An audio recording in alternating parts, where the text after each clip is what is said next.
find somebody that you like their style, take their advice, you know, try to get a good piece of artwork, don't be in a big hurry, and don't expect to be cheap. You know, you can find it cheap everywhere, but, you know, we all say that, but it's true, you get what you pay for. Because you're not buying a TV set you can buy, like, you know, Sony TV costs the same at Walmart or Kmart, but, you know, when you're paying for somebody for skill and craft, that's what you're paying for, and a lot of people need to know that. Don't get your damn face tattooed right out the gate.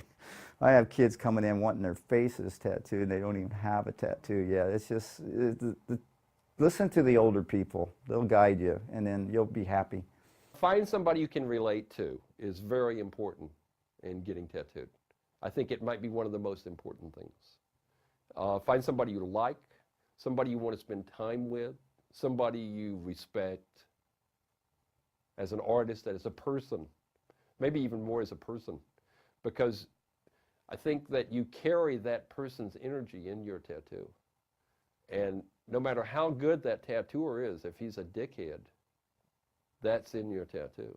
And you're going to think about that every time you look at it. You're going to remember that part of him or her. Research every shop in your area. Go to every tattoo shop before you decide on one. Look at every one of them. Look at every portfolio.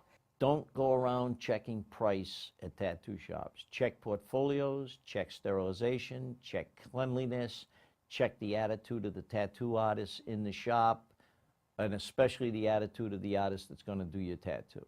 Meet the artist. That artist is going to transmit their energy to you. You know, I know a lot of people who have really mediocre tattoos, but they got it under a great circumstance, and they love that tattoo. And then I know a lot of people who have really stellar work from somebody that they didn't have a connection with, and they don't like that tattoo. So make sure you have an association with an artist. You know, meet the artist, talk to them. Some young artists don't realize that, and a lot of collectors don't realize that. The tattoo is not going to look like it looks the first day. And it shouldn't. It should grow with the body, and it's going to naturally blend and spread, and it's going to mature. And a real good artist knows that, and the tattoo actually gets better as it matures. So I've seen a lot of tattoos 10 years old that look fantastic because the artist planned for that.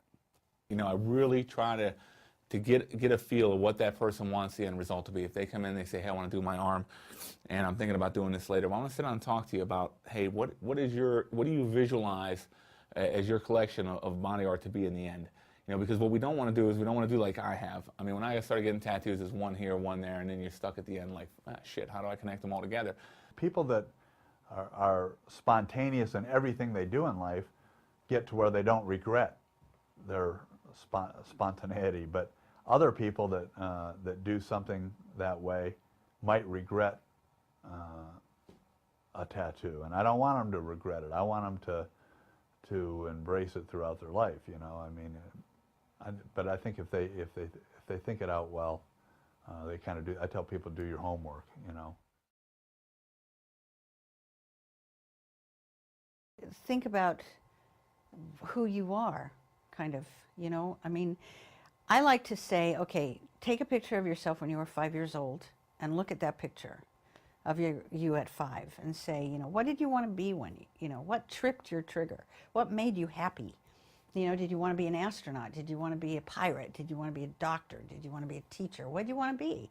And what's important to you? Look at a thesaurus and look at family, you know, like words like family, security, adventure, you know, freedom. Look at those words. Match those up with those childhood dreams, because that kid is still inside of you.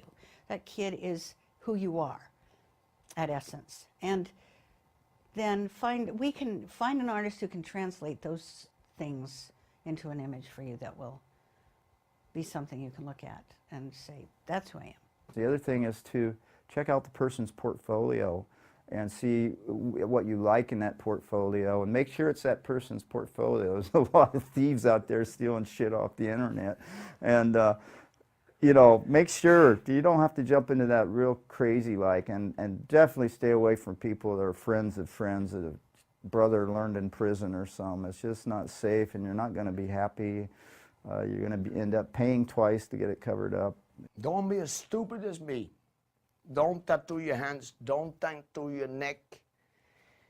I done that, but I got these already over 20 years. Even that was done in 92, so that's already a long time ago as well. But if I could do it over, I wouldn't have none of that, because every airport I come in, it's like, hey, you. Now I shave my head, you watch. Hey, you. And then I'm looking. No, you. You. No. Yeah, why? No, you got tattoos. Hey, give me a back. You know.